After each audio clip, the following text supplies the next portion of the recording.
दिया। आजादी कभी शाम न होने देंगे, शहीदों की कुर्बानी बदनाम न होने देंगे। बची है जो एक बूंद लहू की तब तक भारत माँ का आंचल नीलाम न हो देंगे। माननीय प्रधानाचार्य जी, श्री अध्यापक गण, गणमान्य अतिथियों और मेरे प्यारे भाइयों बहनों, सभी को गणतंत्र दिवस की हार्दिक हार्दिक शुभकामनाएं। मैं श्री प्रवीण कक्षा नवंबर की छात्रा हूँ और आप लोग के सामने उपस्थित हूँ गणतंत्र दिवस के शुभ अवसर पर एक छोटा सा भाषण लेकर।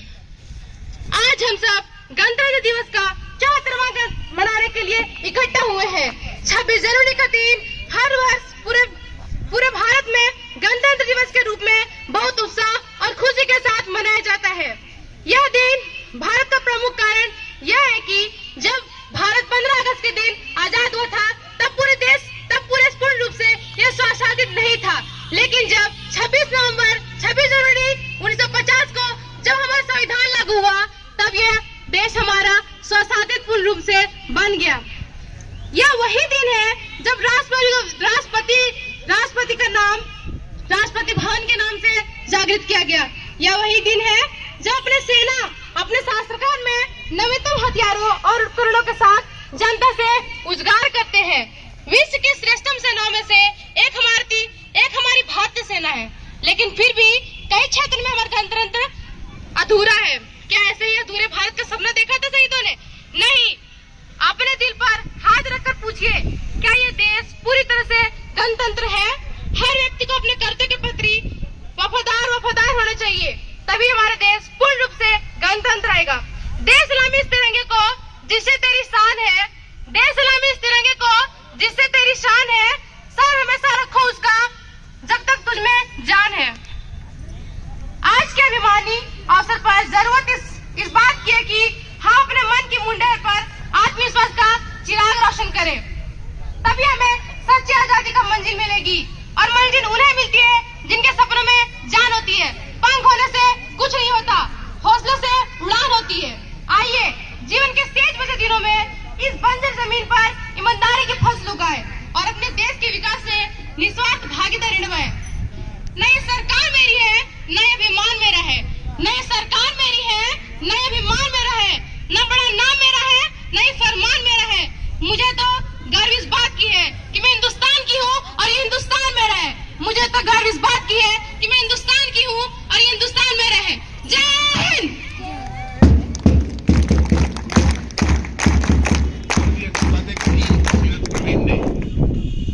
हमें ईमानदारी पूर्वक अपने कर्तव्य पथ पर आगे बढ़ते चलना है और आजादी के अमृत महोत्सव के अवसर पर देश 74वां गणतंत्र दिवस मना रहा है।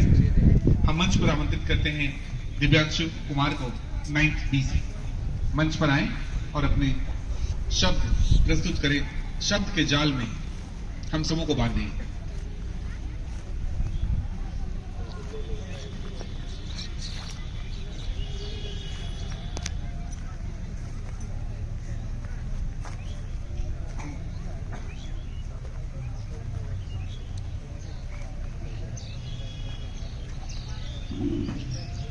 धन्यवाद श्रीमान। लोगों में आई नई जवानी थी, सबने भारत को आजाद कराने को ठानी थी और गणतंत्र को बनानी थी। इस मजलिस में उपस्थित स्वतंत्र देश के सभी स्वतंत्र नागरिकों को मेरा नमस्कार और गणतंत्र दिवस की हार्दिक शुभकामनाएं। जहां है लोगों का तंत्र, वह है गणतंत्र। हम सभी जानते हैं कि भारत 15 अगस्त 1947 को आजाद हुआ था, लेकिन यहाँ पर किसी का शासन नहीं था। तब संविधान आया जिसमें यह मेंशन है कि यहाँ का शासक लोगों द्वारा चुना होगा, जो कि दर्शाता है कि भारत में लोगों का शासन है। इस संविधान में इस कानून के साथ भारत में कई जाति धर्म के लोग व अन्य भाषा बोलने वाले लोग रहते हैं और ऐसे विविधता वाले देश में एकता लाने का काम हमारा संविधान निर्माताओं ने कर दिखाया, जो कि 74 वर्ष बीत जाने के बाद भी मान्य है। कि सबने ऐसे ही संविधान को नहीं माना था, इसमें लगा कई पुरखों का जमाना था। लोगों के सोच को दर्शाना था, इसलिए कॉन्स्टिट्यूएंट असेंबली का गठन कराना था, जिसमें सबका पहचान बताना था। सब क्षेत्र का पहचान बतलाने के लिए अप्रत्यक्ष चुनाव हुआ, जिसमें 1946 के चुनाव में 389 सदस्य आए, लेकिन भारत के विभाजन के दौरान 299 सदस्य ही बचे और अंत आते आते 284 सदस्यों का ही हस्ताक्षर इस संविधान में आया, जिसमें से 15 महिलाएं हैं। यह दर्शाता है कि हमारे देश में महिलाओं का समान अधिकार है, था और हमेशा रहेगा। लेकिन मुझे यह बताते हुए दुख हो रहा है कि अभी भी बहुत से ऐसे क्षेत्र हैं जहां महिलाओं को समान अधिकार नहीं दिया जा रहा है। इसलिए हम सभी को यह ठानना होगा कि अगर देश की तरक्की चाहते हो तो उन्हें समान अधिकार देना होगा।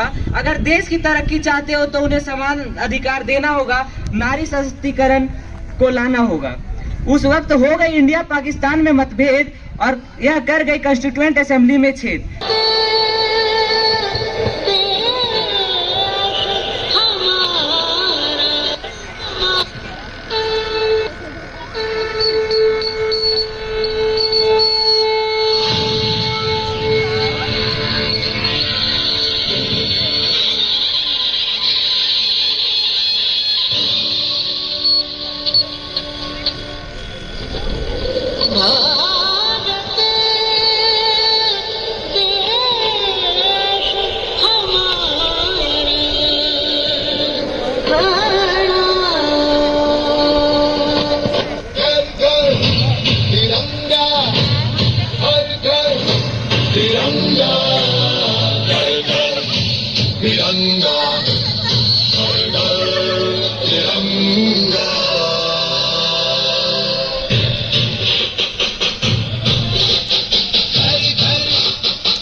रंग सत्य का, ये श्वेत रंग शांति का है, ये श्वेत रंग एकता का है, ये रंग देश के दिल में है बसा। ये हरा तो खुशहाली का है, ये धर्म जगत विकास का है, इन्हीं उसूलों से है ये बना तिरंगा हमारा।